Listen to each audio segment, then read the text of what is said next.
छात्रों, काव्य सौंदर्य के तत्व में अभी तक आप लोगों ने पढ़ा रस, दूसरा टॉपिक पढ़ा छंद, तीसरा टॉपिक है अलंकार। देखते हैं अलंकार। हम लोग अलंकार की परिभाषा देख लेते हैं। पहले अलंकार की जो परिभाषा होती है वह होती है काव्य की शोभा बढ़ाने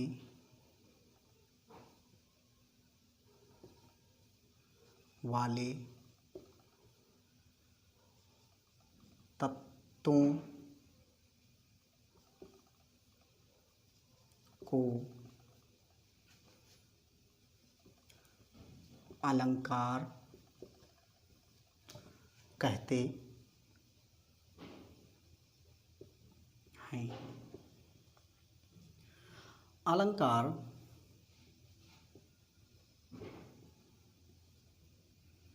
के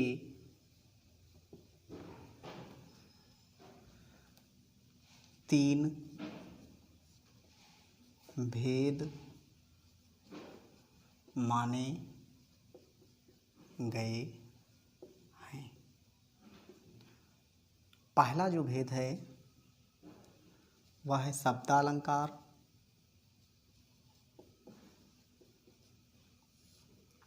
दूसरा है अर्थालंकार और तीसरा है उभयालंकार।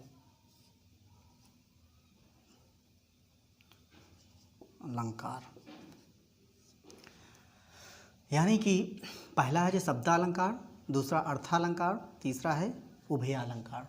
तो छात्रों, हमारे जो सिलेबस में है वह है शब्दालंकार। तो शब्दालंकार की जो परिभाषा होती है वह होती है जिस काव्य में शब्दों के माध्यम से चमत्कार उत्पन्न किया जाए उसे शब्दालंकार कहते हैं।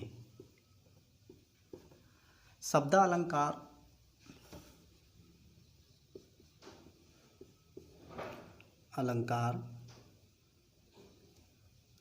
शब्दालंकार के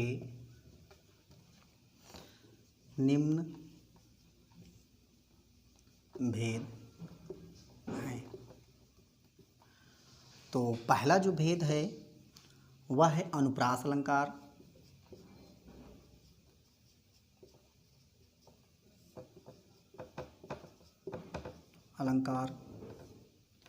दूसरा है यमक अलंकार और तीसरा है श्लेष अलंकार। छात्रों, हमको जो पढ़ना है वो पढ़ना है अनुप्रास अलंकार, यमक अलंकार और श्लेष अलंकार। तो छात्रों, सबसे पहले देखते हैं हम लोग अनुप्रास अलंकार।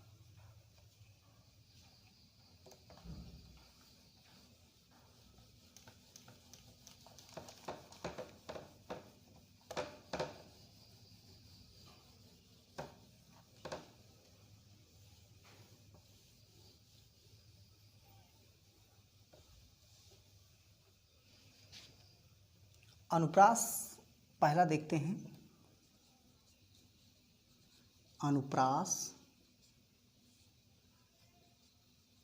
अलंकार। अनुप्रास अलंकार की जो परिभाषा होती है वह होती है जहाँ पर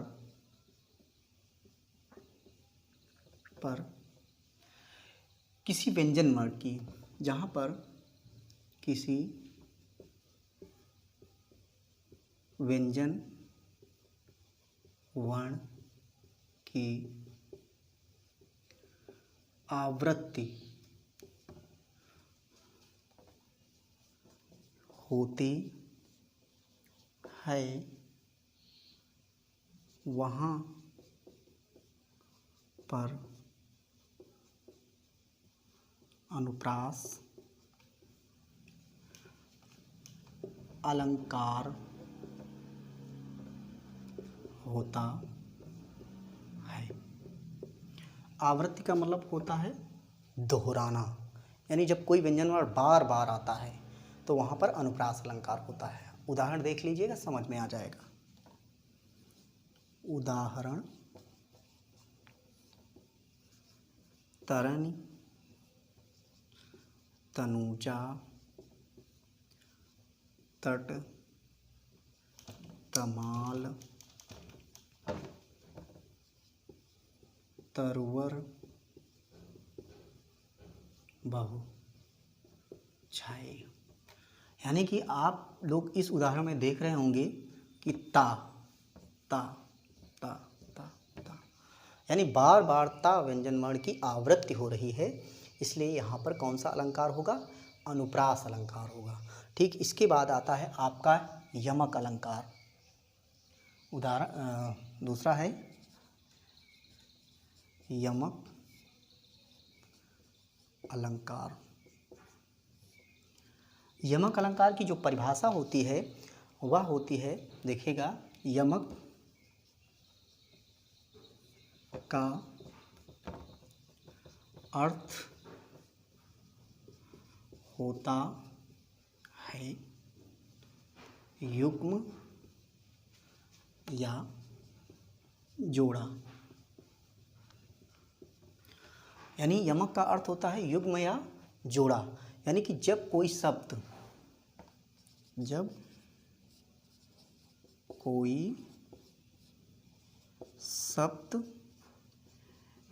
एक से अधिक बार आए लेकिन उसका अर्थ अलग अलग हो,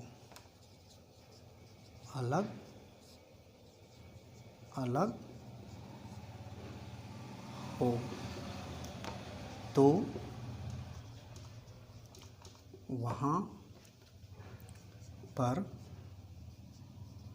यमक अलंकार होता है।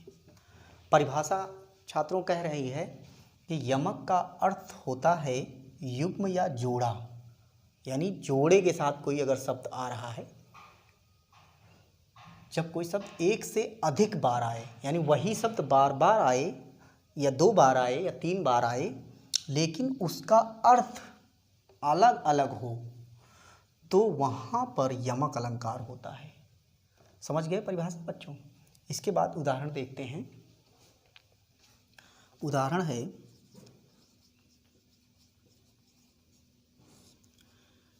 कनक कनक ते 100 गुनी मादकता अधिकाय।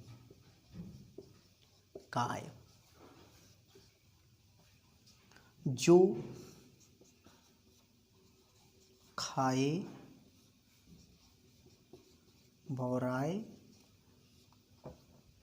जग व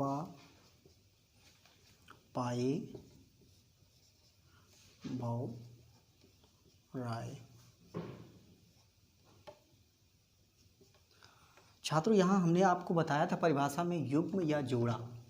युग्म या जोड़े के रूप में आपको ये दिखाई दे रहा होगा कनक कनक, यानी एक कनक का अर्थ होता है सोना और दूसरे कनक का अर्थ होता है अधूरा। ठीक, यानी अर्थ दोनों का अलग अलग प्रयुक्त किया गया है, इसलिए यहाँ पर कौन सा शब्द हो अलंकार होगा? यमक अलंकार होगा। छात्रों, इसके बाद आपका जो अलंकार है वह है, अगला अलंकार है आपका श्लेष अलंकार।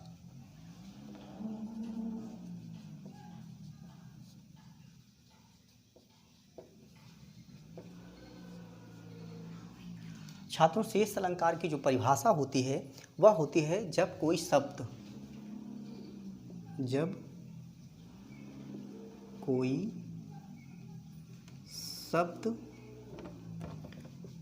एक बार प्रयुक्त हो लेकिन उसका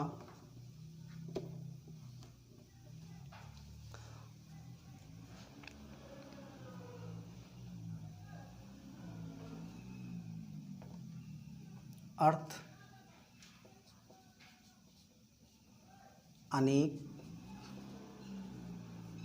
हो तो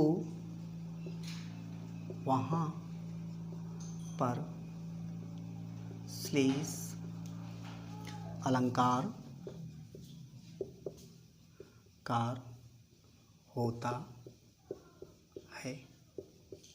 यानी छात्रों, यहाँ कहने का मतलब ये है कि कोई शब्द एक बार आए लेकिन उसका अर्थ जो है वह कई तरह से हो, यानी शब्द एक हो लेकिन उसके अर्थ कई हों, वहाँ पर श्लेष अलंकार होता है।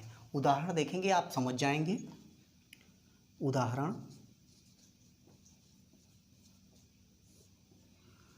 रहीमन पानी राखिए बिन पानी सब सून। पानी